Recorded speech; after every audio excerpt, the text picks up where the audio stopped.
Let's see what he has to say on MSNBC. You have to be aware, right, that many of the things that make people feel squeezed, you are not going to control. Look, there are things that are absolutely functions of the private sector. But what I've also been frustrated by is that politicians understanding themselves as if spectators to this affordability crisis. 2.5 million New Yorkers in this city live in rent-stabilized housing. The city determines if their rent increases every year or not. That is no small thing. This mayor has increased their rents by more than 12%.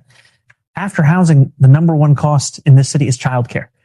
The previous mayoral administration delivered universal pre-K. That took an immense burden off of the backs of working class families. We're going to deliver universal childcare, which would take off $22,500 a year on average from the backs of these parents. And finally, buses. $2.90. Doesn't sound like that much, but in this city, 1 in 5 New Yorkers cannot afford that. I give these to you as concrete examples because it's not about mimicking the manner in which Donald Trump set out to deliver or never deliver these promises. It's in fact about diagnosing this problem and then delivering on it. And these are clear ways that government can intervene and do exactly that. You know, this guy, he's mentioning rent stabilized apartments. He lives in one. Okay. And then he's never, he barely shows up to the state assembly. His district is a mess. Nobody sees him in his district. He allegedly lives there. I think this guy is flying around the world and enjoying his time as who he is because his family's wealthy. And does he really need this? No. Let's be honest. Does he need this job? I don't think so. I think he's well off on his own to, and he could not be a politician. And the reason he's an empty suit as a politician is just to have, something else on your resume. Oh, look at me. Now he's going to be the mayor. And I'll tell you this.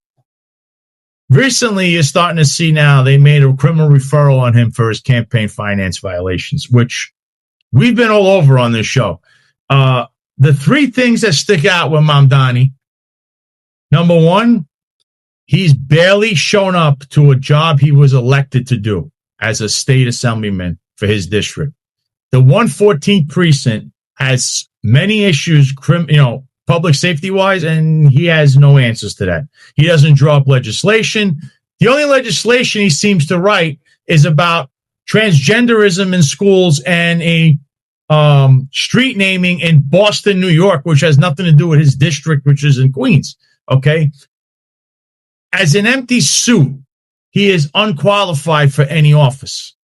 He has no track record, even though he should after all these years in the Assembly, because he's never proposed anything. He has the lowest attendance record. So doesn't care for the job. He's very good at the word salads because, as somebody who came from the entertainment business, former rapper or whatever, he knows how to, play the role in front of a camera, which he's good, like you saw there. But again, there was nothing of substance there.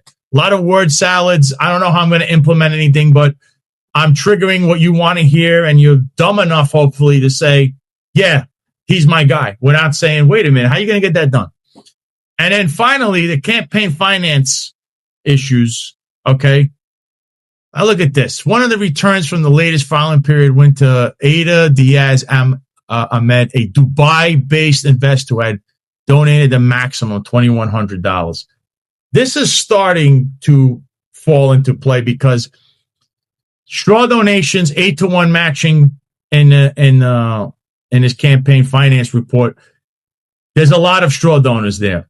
Sam Antar's laid this out, whitecollarfraud.com. That's where all of this has really stemmed from. There's 501c3s, profits. They're the ones, and they control about 17% of the business in New York City now. They're the ones funneling money through these straw donors to his campaign. Then you have the foreign contributions, which is another problem. If anything's going to arise out of anything with this guy, that's the area to hit him in. He's an empty suit. He's done nothing as an assemblyman for 4 years. He's ignored his district. His track record would be atrocious. And by the way, he's committed multiple felonies right now. That's what he's going to be under investigation for. It's going to dog his whole mayoralship if he wins. That's what you're voting for. Not, oh my God, we need Andrew Cuomo to stop Sharia law and terrorism that's all over the city. And oh my God, they're coming to Crown Heights to burn it down. What? Who's telling you this? Has this guy ever said that? By the way, I saw And this is where you really get anti-Semitism. There was a video I saw of Muslims praying in a park. That's a call to prayer. You may not like that or whatever, however you feel about that. I've seen that for decades in New York. Just like if Catholics go out and pray in a park, okay? Seeing that scene has been a recurring theme in New York City, whether it's Brooklyn, Queens. You're making this about a religious thing and not about substantive issues, which is why more people are flocking to Zohran Mamdani. Not because of any, he has some great policies. You are demonizing a guy using religion when, what does that have to do with any of this? Really?